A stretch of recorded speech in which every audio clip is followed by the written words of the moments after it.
Di sini gue pengen bahas perbedaan antara orang kaya baru dengan orang kaya lama. Orang kaya baru atau biasa disebut sama orang tuh OKB ya, ini selalu dikasih konotasi negatif di Indonesia. Sedangkan kalau OKL atau orang kaya lama itu gue nggak ngerti kenapa, tapi di negara kita ini di Indonesia orang kaya lama itu kesannya selalu diglorifikasi kayak hebat banget gitu OKL. Nah di sini gue pengen beresin mitos-mitos antara OKB dan OKL. Orang kaya baru itu selalu punya konotasi negatif seperti gue bilang tadi di awal, yaitu misalnya sombong lah dia. Ini dia suka pamer ya kan, dia beli private jet, dia beli supercar, dia punya penthouse ya kan, hidupnya mewah. Sedangkan kalau OKL tuh selalu dibilang dia tuh sederhana, uangnya banyak tapi humble karena dia udah punya uang dari lahir. Sampai lucunya ya di sini tuh ada stigma ke barang-barang yang dipakai. Jadi ada beberapa barang, kalau kalian tahu di beberapa kalangan ada barang-barang yang dicap itu OKL, ada barang-barang yang dicap OKB. Nah ini menurut gue unik dan menarik ya. Gue kasih tahu rahasianya kenapa orang kaya lama itu terkesannya lebih humble, atau misalnya orang bilang nggak suka pamer. Karena dari kecil mereka itu justru malu untuk mengakui kekayaannya. Gue ngomong kayak gini karena gue banyak banget kenal temen yang OKL ya. Ini bukan OKL yang cuma sekedar punya rumah besar ya, tapi ini bapaknya bener-bener konglomerat di Indonesia. Forbes 50 richest, 50 orang paling kaya di Indonesia masuk semua. Mereka ini justru kadang malu kalau misalnya lo tanya, bro lo kerja apa? Lu lagi kerjain apa? Mereka kadang malu untuk bilang bahwa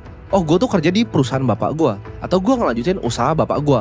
Family business di mining, family business di plastik, family business di petrokimia. Mereka itu kadang malu untuk mengakui bahwa mereka itu kerja sama bapaknya. Jadi anak-anak orang kaya ini dari kecil ya, mereka itu udah sangat privilege, di mana mereka dikasih kuliah yang terbaik, sekolah yang terbaik, semuanya yang terbaik, hidupnya mewah, lifestyle-nya enak. Lalu mereka selalu dibilang sama orang tua mereka dari mereka masih sangat kecil bahwa uang ini itu bukan uang kalian. Jadi yang kalian lakukan adalah kalian terusin ke bawah. Ya tapi kan bapaknya orang kaya lama, bapaknya itu OKB sebenarnya dulu ya. Pada zamannya dulu bapaknya itu adalah orang kaya baru, anaknya yang orang kaya lama. Nah anaknya ini kenapa kelihatannya humble, udah terbiasa dengan kekayaan? Karena bapaknya bilang itu bukan uang lu ya. Bahkan kalau kalian tahu orang-orang kaya itu punya skema yang namanya trust fund. Trust fund ini cuma cair di umur-umur tertentu. Jadi untuk proteksi kekayaannya biar anaknya nggak foya-foya. Jadi bapaknya itu selalu bilang atau emaknya bahwa lu nggak boleh habisin uangnya. Fungsi lu ada hidup di dunia ini adalah turunin uang gua ke generasi selanjutnya. Itulah kenapa mereka terkesan lebih humble dan lebih sederhana. Sementara orang kaya baru atau orang yang baru bikin kekayaannya sendiri bukan dari usaha bapaknya, itu biasanya hidupnya lebih lavish, lebih mewah, kelihatannya lebih wow, yang orang bilang sombong. Kenapa? Karena mereka ini orang-orang yang suka menikmati hidup, karena mereka mencari uangnya sendiri. Berbeda sama orang kaya lama yang uangnya itu semua dari family money, bukan dari uang sendiri. Orang kaya lama ya, anak-anaknya terutama biasanya nggak punya skill set. Jadi kalau kalian perhatiin ya, ciri-cirinya gini, lu tanya, kerjanya apa? Gua family business mining gitu. Tapi mereka mungkin punya mainan hobi yang lain gitu. Entah mau misalnya balapan kuda, entah mau apa. Mereka tuh punya hobi sendiri. Misalnya contohnya, sukanya main polo gitu. Atau misalnya, gue sukanya, mereka punya hobinya yang aneh-aneh. Gue sukanya main tenis gitu. Terus misalnya dia punya klub tenis, dia bikin klub tenisnya sendiri. Itu bisa kelihatan tuh, sebenarnya dia gak pengen banget lanjutin usaha bapaknya. Dia punya passion yang lain yang dia kejar akhirnya. Jadi ini ciri khas anak-anak dari OKL. Atau mereka contohnya, bapaknya udah punya perusahaan besar, anaknya maunya balapan gitu. Jadi anaknya balapan aja, terus kalau ditanya bisnis apa, bantu-bantu orang tua.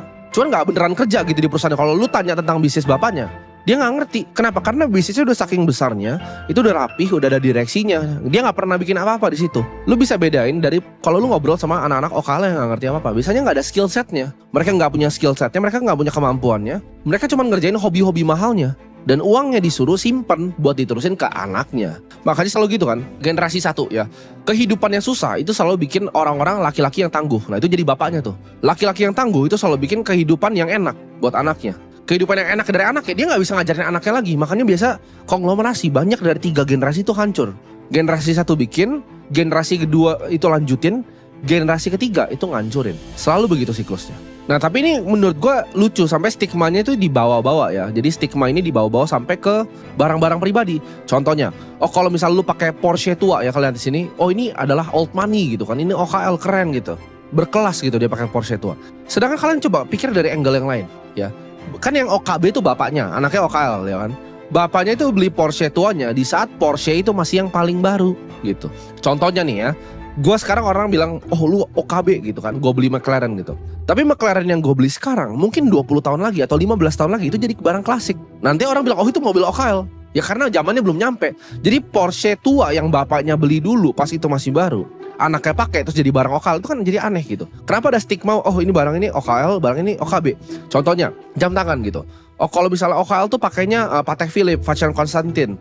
Tapi kalau gue sukanya Rolex Daytona kenapa? Ya kan? Jadi orang tuh sampai mengglorifikasi sampai ke barang-barang pribadi yang menurut gua nggak ada hubungannya sama sekali. Kebetulan aja memang bapaknya belinya itu dan dia cuma pakai barang bapaknya. Dan nggak ada kerennya menurut gua untuk pakai barang bapak orang gitu. Ya, OKL pun menurut gua masalah jauh lebih banyak dibanding orang kaya baru. Orang kaya baru tuh biasanya mereka mau live the life to the fullest ya. Karena mereka tahu jadi payah bikin uangnya, mereka akan beli private jet, mereka akan beli super yacht, mereka akan beli penthouse yang mewah. Karena mereka mau menikmati hidup. Sedangkan OKL itu sibuknya apa? Nunggu bapaknya meninggal. Begitu bapaknya meninggal, banyak kasus konglomerat di Indonesia seperti ini. Di saat detik benar-benar bapaknya meninggal, mereka kumpul langsung siapin lawyer semua untuk sebarin harta. Di sini gue pengen ubah sebenarnya stigma jelek antara orang kaya baru dan orang kaya lama. Kenapa OKB itu dilihat sebagai konotasi yang negatif di Indonesia? Kenapa kalian nggak bisa bilang bahwa oh gue anak muda, gue mau jadi orang kaya baru supaya anak gue itu jadi OKL? Gue bener-bener gak apa-apa dikatain orang norak dibanding jadi orang miskin. Gak apa-apa jadi orang kaya baru dibanding orang gak pernah kaya. Banyak mungkin beberapa orang ya bahkan di YouTube ada bilang, oh Timothy Ronald ya kan OKB. Gue justru senyum ya setiap kali bilang itu. Berarti artinya gue udah kaya di usia yang sangat-sangat muda. Bahkan menurut lu aja gue udah kaya gitu. Dibanding lu semua ya udah kerja sampai tua tapi miskin terus hidupnya, kasihan. Kalau kalian bisa sampai dikatain OKB oleh keluarga kalian, teman-teman kalian, circle kalian, berarti kalian udah nyampe level status tertentu yang di atas mereka dan mereka di bawah kalian. Justru ya, jangan takut untuk jadi OKB. Karena dengan OKB kita justru naikin derajat keluarga kita. Apa bangganya jadi orang dari bapak yang kaya? Tapi kalau kita bikinnya sampai kita jadi bapak yang kayanya, kita punya anak yang sampai dikatain anaknya OKL, itu baru gue bisa bangga. Karena orang kaya baru itu adalah orang-orang yang naikin derajat keluarganya. Orang tuanya yang dari dulu dipandang rendah sama keluarganya, itu bisa dipandang tinggi. Dan lu dibilang orang kaya, itu menurut gue lu naikin derajat orang tua lu.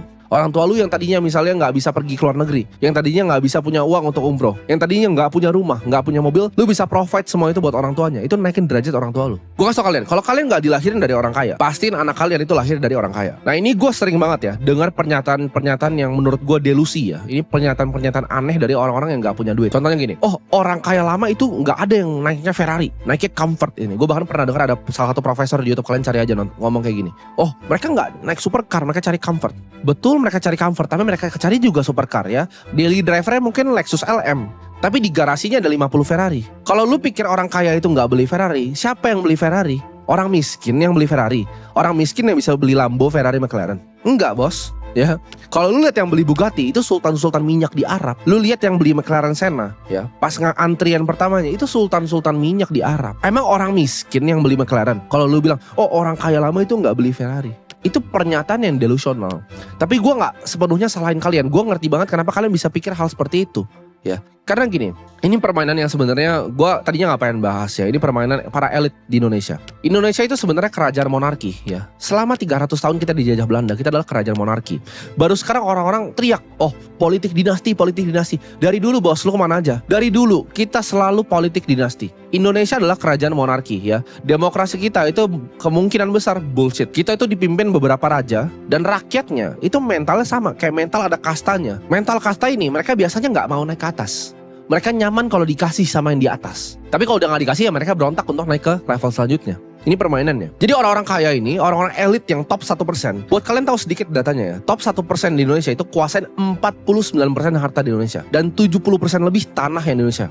Itu dikuasain 1% aja. Total penduduk kita kelihatannya banyak, 270 juta. 26 juta itu di batas kemiskinan. 60 juta itu OTW ke batas kemiskinan. Hampir 100 juta rakyat kita itu hidup miskin. Dengan sumber daya yang luas banget. Kenapa? Karena kebohongan yang disuguhkan ini ke dalam otak kalian.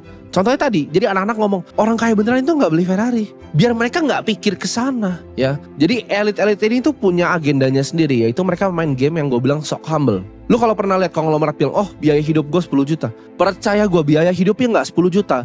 Mobilnya Rolls Royce Phantom, ya. Pembantunya 20 di rumahnya. Dan dia ngomong kalau di publik, oh saya 10 juta. Itu kebohongan luar biasa yang dikeluarkan ke kalian. Biar seolah-olah ya hidup kalian sama hidup para elit ini itu selevel, sejajar, sama. Mereka nggak mau kalian mikir di luar gelasnya. Mereka mau kalian ada di gelas itu tadi ya. Jadi kalian kelihatannya sama para konglomerat ini. Oh dia aja humble, gue juga mau hidup. Enggak, hidupnya nggak humble bos. Ferrari mereka ada yang 200, 50 di Indonesia, 100 di Singapura, sisanya taruh di US, di mansion yang besar di Bel Air. Ada itu konglomerat di Indonesia. Ngomongnya di sini, oh saya sederhana, ya kan sepatu di lakban. Kayak gitu. Itu permainan para elit ya, yang gue bongkar di sini. Kalau kalian bilang, oh tapi pejabat itu naiknya Innova. Betul, buat bikin image. Kalian datang ke garasi rumahnya, gue akan make sure itu bukan Innova. Itu yang pas ditemui media mereka dada-dada, ya kan, pakai Innova tua. Itu style mereka. Memang stylenya seperti itu. Gue keras kayak gini bukan berarti gue benci sama kalian, tapi gue pengen bukain mata kalian supaya kalian bisa melihat ya, bahwa hidup ini gak dalam delusi ya.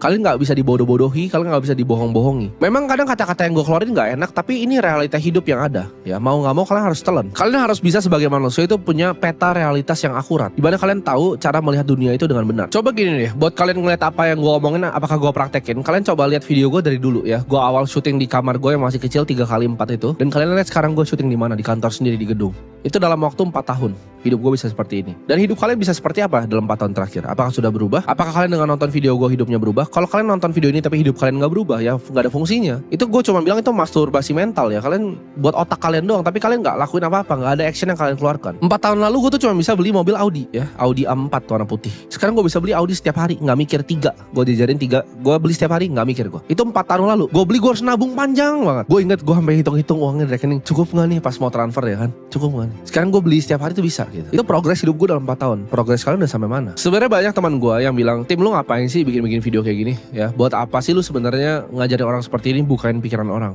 Gue itu kalau misalnya mau egois ya, sebenarnya bebasin pikiran orang itu bukanlah hal yang baik ya.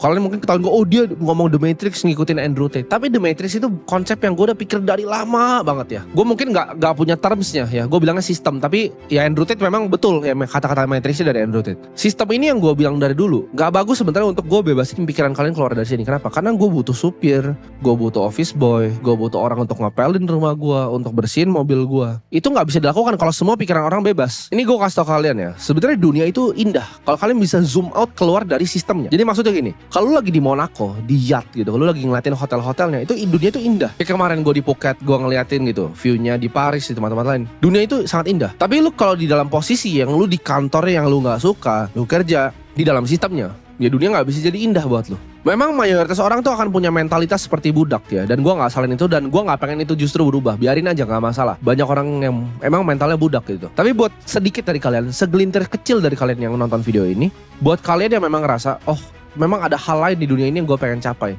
Oh ada hal di dunia lain yang gue pengen lihat di dunia ini gitu. Gue pengen bisa lihat dari luar gitu. Dari kapal di Dubai, dari aura skypool di atas dari Dubai untuk ngeliat the palm. Ada hal lain gitu di dunia ini yang pengen gue lihat. Nah biasanya orang-orang seperti itu yang udah sadar, oke, ini ada sistem nih. Ini ada sistem yang gue pengen keluar dari sistem ini. Ini biasa orang-orang nanti dicap gila sama orang-orang lain ya. Oke, gue orangnya. Kita ini orang gila. Kalau gue di posisi misalnya masih kerja sekarang di kantor, gue akan jadi gila karena gue tahu ada hal lain di luar sana ya. Di luar gelas kaca ini itu ada hal lain yang gue bisa capai, tapi gue stuck di sini. Itu akan bikin jadi gila. Nah, buat segelintir dari kalian yang benar-benar percaya ada dunia lain di luar sana dan kalian mau pecahin kacanya, ayo kalian belajar ya, ubah pemikiran kalian. Dan gue yakin kalau kalian benar-benar lakuin sekeras mungkin untuk keluar dari kacanya, lu pecahin kacanya, lu akan nikmati hidup yang lu belum pernah nikmati sebelumnya. Kehidupan yang benar-benar bebas, dimana kalian gak usah pernah ngeliat harga lagi makanan, harga lagi baju. Semua itu berubah menjadi gratis, asal lu benar-benar mau untuk mencapainya. Karena gelas itu gak akan berbahaya kalau gak pecah ya. Gelas pecah baru bisa dipakai untuk nusuk orang.